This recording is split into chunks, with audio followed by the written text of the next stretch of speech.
இந்த பார்ட் 2 பண்ணுறேன். அந்த வீடியோ ரொம்ப லாங்காக போச்சு, அதனால பண்ணுறோம். ஓகே, அமேசான் பற்றி பேசிட்டு இருந்தோம். ஒரு பாயிண்ட் வந்து அவங்க நிறைய வைடு வெரைட்டி வச்சுருந்தாங்க. ஓகே, அதில் வந்துட்டு அதனால அவங்க வந்து ஜெயிச்சாங்க.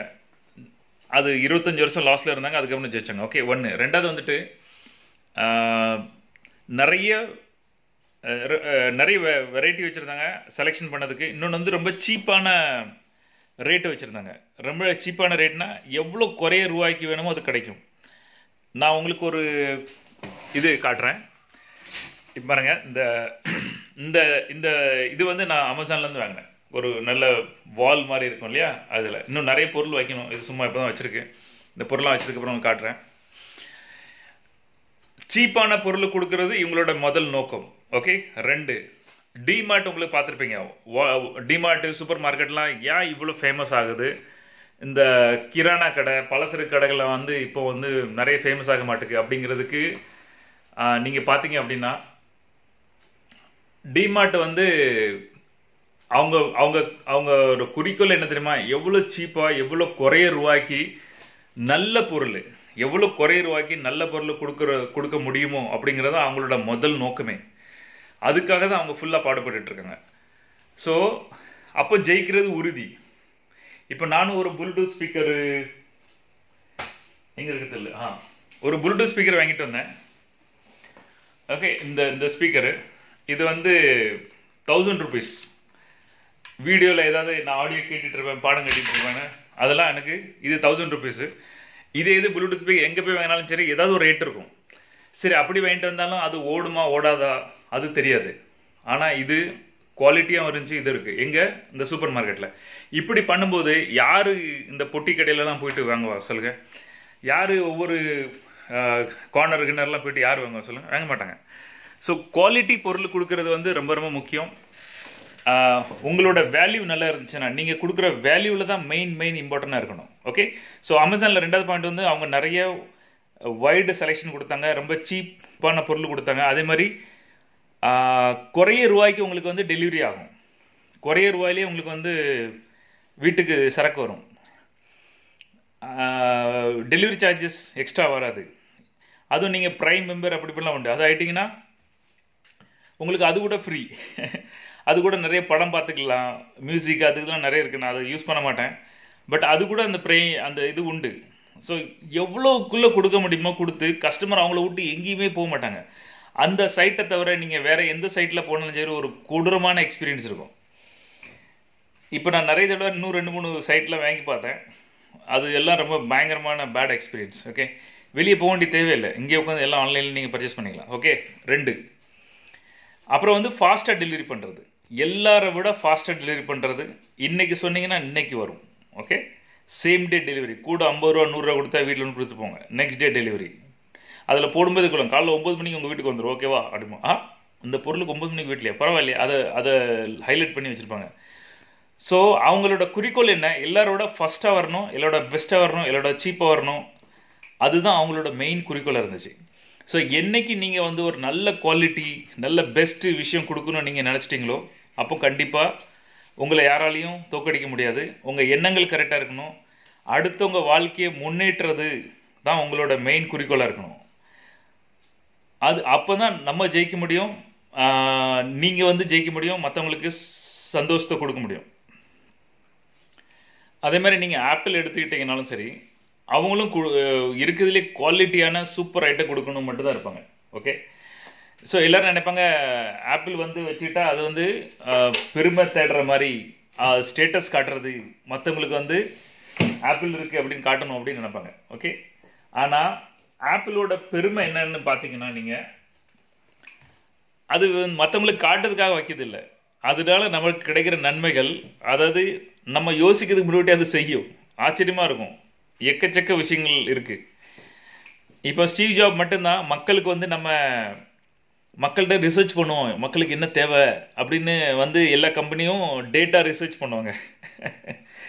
ஆனால் ஸ்டீவ் ஜாபோட வேலை, அவர் ஆப்பிள் என்னென்னா மக்களுக்கு தெரியாத விஷயம், மக்கள் இது வரைக்கும் எதிர்பார்க்காத விஷயத்த நம்ம கொடுப்போம் அப்படின்னு. இது எல்லாராலையும் கொடுக்க முடியாது. எவ்வளோ டேரிங் இருக்குது பார்த்தீங்க அவருக்கு. ஸோ இப்படி யோசிக்கிற ஆட்கள் இருக்காங்க. மக்களுக்கு நம்ம என்ன கொடுக்கலாம், அவங்களுக்கு தெரியாத விஷயத்த நம்ம என்ன கொடுக்க முடியும் அப்படின்னு. என்றைக்குமே உங்களோட குவாலிட்டிஸை நீங்கள் வந்து ஃபோக்கஸ் பண்ணீங்க, உங்கள் வேல்யூ நல்லா இருக்குன்னா போதும்.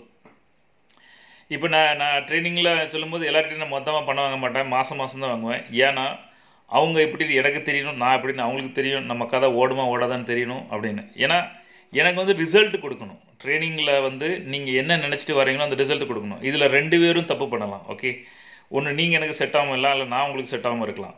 எதுனாலும் சரி டாட்டா பாவே போகணும். ஏன்னா பணம் சம்பாதிக்கிறது முக்கியம் இல்லை, அந்த ரிசல்ட் கொடுக்குறது தான் முக்கியம். ஃபோக்கஸ் அதில் தான் இருக்கணும். நீங்கள் உங்களை எப்படி பார்க்குறீங்க, மற்றவங்க உங்களை எப்படி பார்க்குறாங்க, நீங்கள் என்ன மாதிரி டிஸ்பிளே பண்ணுறீங்க, அது முக்கியம் இல்லை. நீங்கள் என்ன ரிசல்ட் கொடுக்கீங்க, உங்கள் வேல்யூ என்ன, சொல்கிறது என்ன, செய்கிறது என்ன, இதுதான் ரொம்ப முக்கியம். உங்கள் வாழ்க்கையில் நீங்கள் என்ன மாதிரி குவாலிட்டியான விஷயங்கள் கொடுக்க முடியும், ரிசல்ட் என்ன கொடுக்க முடியும், உங்கள் ஃபோக்கஸ் அதில் தான் இருக்கணும். அப்போ தான் நீங்கள் அதில் ஜெயிக்க முடியும்.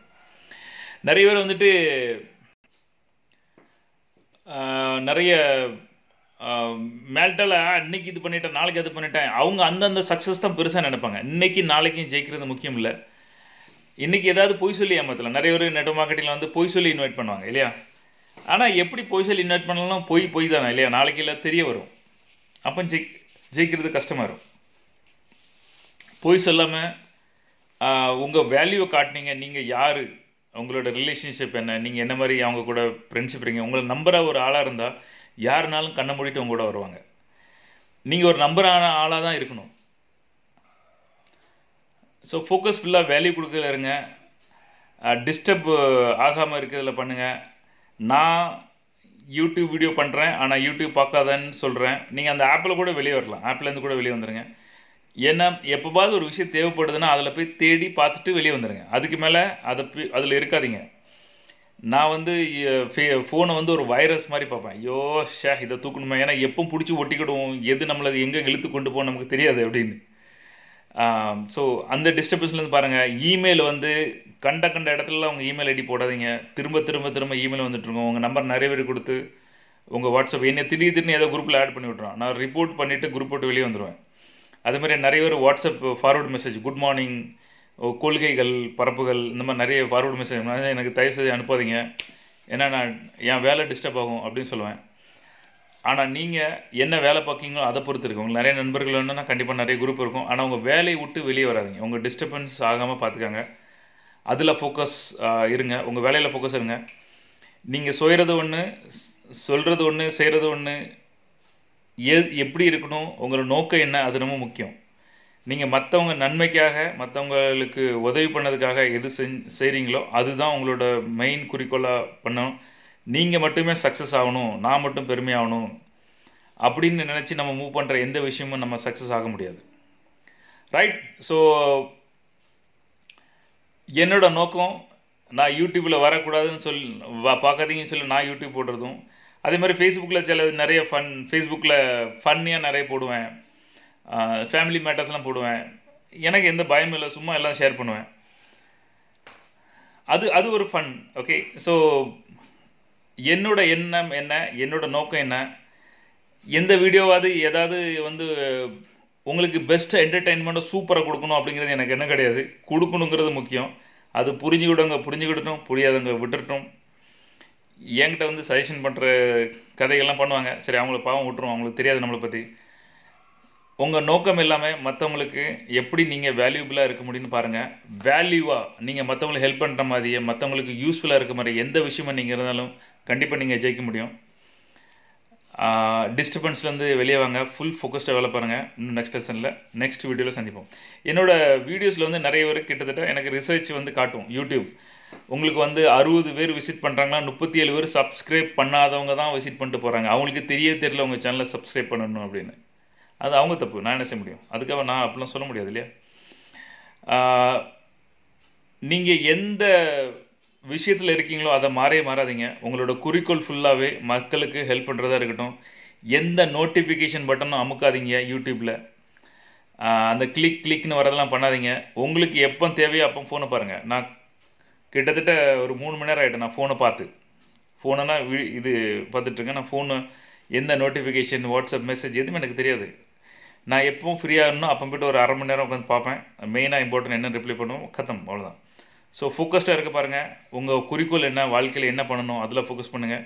மற்றபடி எதுவும் டிஸ்டர்ப் ஆகுங்க. எந்த நியூஸு எதை பார்த்தாலும் சரி உங்களுக்கு எந்த வகையில் யூஸ்ஃபுல் அப்படின்னு மட்டும் பாருங்கள். யூஸ்ஃபுல்லாத விஷயத்தில் டைம் வேஸ்ட் பண்ணாதீங்க. ஜெயிங்க வாழ்க்கையில். தேங்க்யூ.